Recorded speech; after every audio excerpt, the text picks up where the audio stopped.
मेरा बच्चा बड़ा है, मेरा बच्चा बड़ा है, मेरा बच्चा बड़ा है,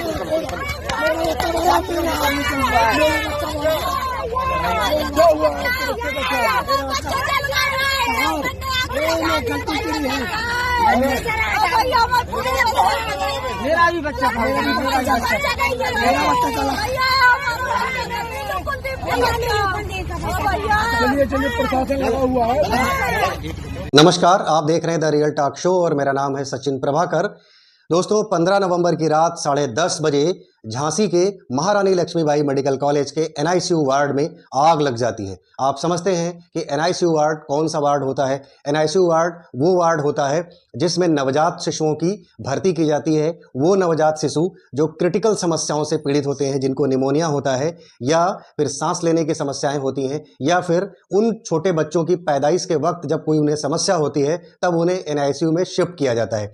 यानी most important part of the hospitality, hospital service का वो इंपॉर्टेंट पार्ट जिसमें उन छोटे से बच्चों को रखा जाता है, जहां पर 1 दिन का बच्चा, 2 दिन का बच्चा, 1 घंटे का बच्चा या फिर 4, 6, 8, 10 दिन के बच्चे जिस वार्ड में एडमिट होते हैं, उस वार्ड में आग लग जाती है 15 नवंबर की रात 10:30 बजे। 10:30 बजे आग लगती है ऑक्सीजन कंसंट्रेटर में। ऑक्सीजन कंसंट्रेटर में शॉर्ट सर्किट होता है और शॉर्ट सर्किट के थ्रू आग लग जाती है।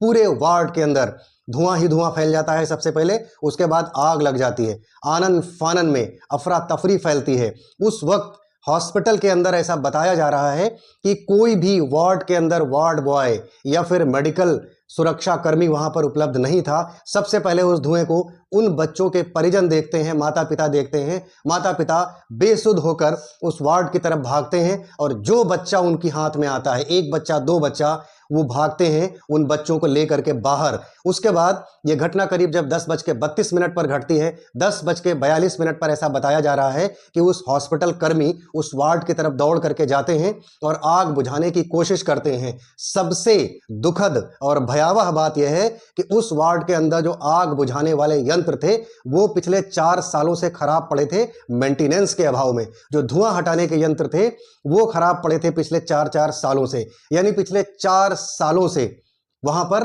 आग बुझाने के यंत्र और धुआं हटाने के यंत्र खराब पड़े थे। इतनी गजब की विश्व स्तरीय बेहतरीन स्वास्थ्य व्यवस्था उत्तर प्रदेश के अंदर संचालित हो रही है। आपको एक बात बताते चले कि 8 माह पूर्व इसी वार्ड का विश्व स्तरीय विश्लेषण किया गया था इस समय की सरकार के द्वारा। उसका प्रचार किया गया था और उसके प्रचार के नाम पर लोकसभा चुनाव में वोट मांगा गया था भारतीय जनता पार्टी के मुख्यमंत्री द्वारा और भारतीय जनता पार्टी के डिप्टी सीएम ब्रजेश पाठक द्वारा। इतनी दुखद और इतनी निंदनीय घटना झांसी में घटी है। क्या बीती होगी उन परिजनों के ऊपर जिन्होंने अपने हाथ में अपने नवजात शिशुओं को, जिनके घर में 1 घंटे पहले, 2 दिन पहले, 5 दिन पहले खुशियां आई थी, उनके घर का चिराग आया था, वो चिराग जल करके खाक हो गया, भुन गया। लोग, मेरी आत्मा सिहर उठती है, मेरा गला रूंध रहा है इन बातों को कहने में कि लोग अपने हाथों में अपने जले भुने बच्चों को लेकर के चीख पुकार कर रहे थे, बचा लीजिए, बचा लीजिए, बचा लीजिए। आपको बताते चलें कि अब तक 10 बच्चों की पुष्टि हो चुकी है। जो बच्चे जलकर मर गए हैं उनके पोस्टमार्टम किए जा रहे हैं। बहुत सारे बच्चों को जान नहीं मिल रहा है कि कौन बच्चा कहां खो गया है। लगभग 8 बच्चे अभी भी लापता हैं। एक बात बताता चलूं कि सुबह 5 बजे, शुक्रवार की रात 10:30 बजे की घटना है। शनिवार की सुबह 5 बजे उत्तर प्रदेश के डिप्टी सीएम और स्वास्थ्य मंत्री, दोनों हैं वो, ब्रजेश पाठक पहुंचते हैं और ब्रजेश पाठक की ही बयानी बताएं तो वो खुद कहते हैं कि इस वार्ड की क्षमता 18 बच्चों की थी। 18 बच्चों की कैपेसिटी वाले वार्ड में 55 से ज्यादा बच्चे भर्ती किए गए थे। अगर ये सुविधाओं का अभाव नहीं है तो क्या है? 45 बच्चों को बताया जा रहा है कि अब तक बचाया गया है। उनमें से 16 बच्चे अति सीरियस हैं, यानी बहुत गंभीर हैं, शायद ईश्वर उन पर कृपा करें। और अब तक 8 बच्चे करीब करीब गायब हैं। 39 बच्चों को ऐसा बताया जा रहा है कि विंडो तोड़ करके निकाला गया है और उसी विंडो से पानी की बौछारें की गई हैं, तब जाके उसके अंदर की आग बुझाई गई है। लेकिन जब तक यह सब हो पाता, 10 बच्चे अपना दम तोड़ चुके थे। वो वैसे भी पहले से सांस की समस्या से, दिमाग की समस्या से बीमार थे। वो अपनी जीवन की जंग हार बैठे अपना जीवन शुरू होने से पहले।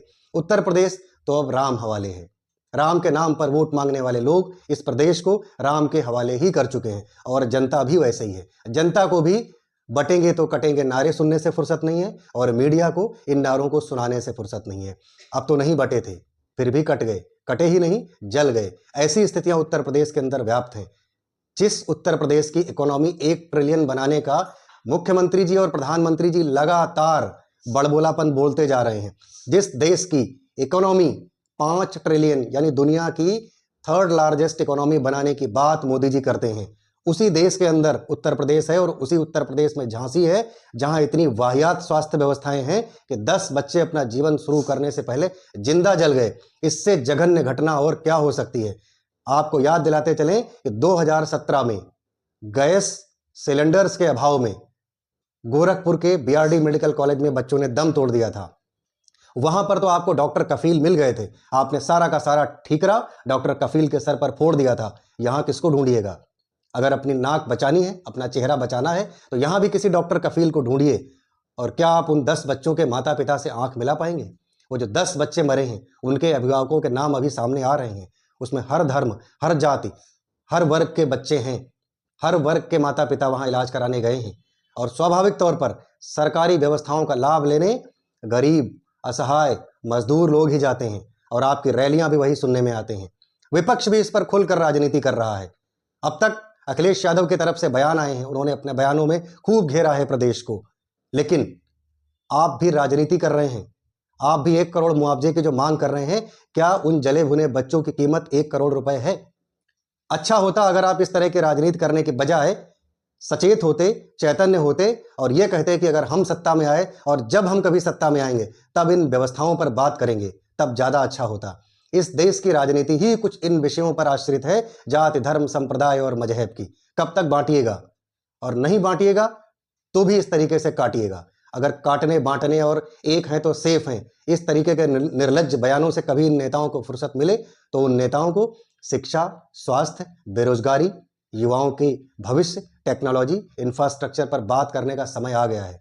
और इस देश की मीडिया को, जैसा कि मैं अपने हर वीडियो में इस देश की मीडिया को भी बराबर का गुनहगार मानता हूं, अगर इस देश में व्याप्त अव्यवस्थाओं के प्रति मीडिया सचेत रहे तो सरकारों को मीडिया का डर रहेगा कि मीडिया किसी भी अव्यवस्था पर हमारा गिरेबान पकड़ेगी और इस घटनाओं पर हमें नंगा करेगी। लेकिन इस देश की मीडिया का तो एजेंडा, प्रोपेगेंडा ही आपकी इमेज को चमकाना है।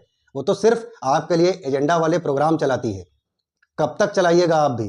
कभी तो इस देश के इंसान बनकर सोचिए कि वो जो बच्चे मरे हैं वो किन के बच्चे थे। उनकी किलकारी गूंजने से पहले आपने छीन लिया। केंद्र सरकार ने फिलहाल 1 लाख रुपए के मुआवजे का ऐलान किया है।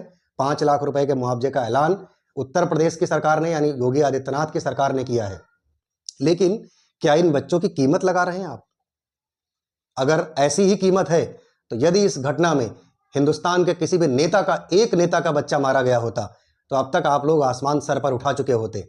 लेकिन कुछ नहीं होने वाला है। इस देश की मीडिया को उन बच्चों के माता पिताओं के संवेदना दिखाने से ज्यादा सरकार की ट्वीट और सरकार के मुआवजे के ऐलान पर बात करनी है, एजेंडा सेट करना है। और वही हो रहा है। आप टीवी चैनल्स खोलिए, 1 लाख और 5 लाख का मुआवजा, मुख्यमंत्री और डिप्टी सीएम की विजिट और उनका प्रोटोकॉल दिखाया जा रहा है। जब 5 बजे डिप्टी सीएम वहां पहुंचते हैं तो चूना डालकर उनका स्वागत किया गया। हालांकि बाद में उन्होंने कहा है कि यह चूना जिसने भी डाला है उसके खिलाफ कार्रवाई होगी।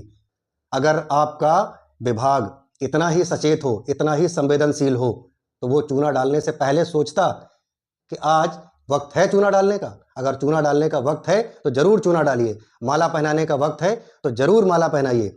लेकिन 10 मासूम बच्चे जहां जल करके मर गए हों, वहां किसी नेता का माल्यार्पण होना चाहिए? क्या चूना डाल करके स्वागत होना चाहिए? ये एक सोचने का विषय है।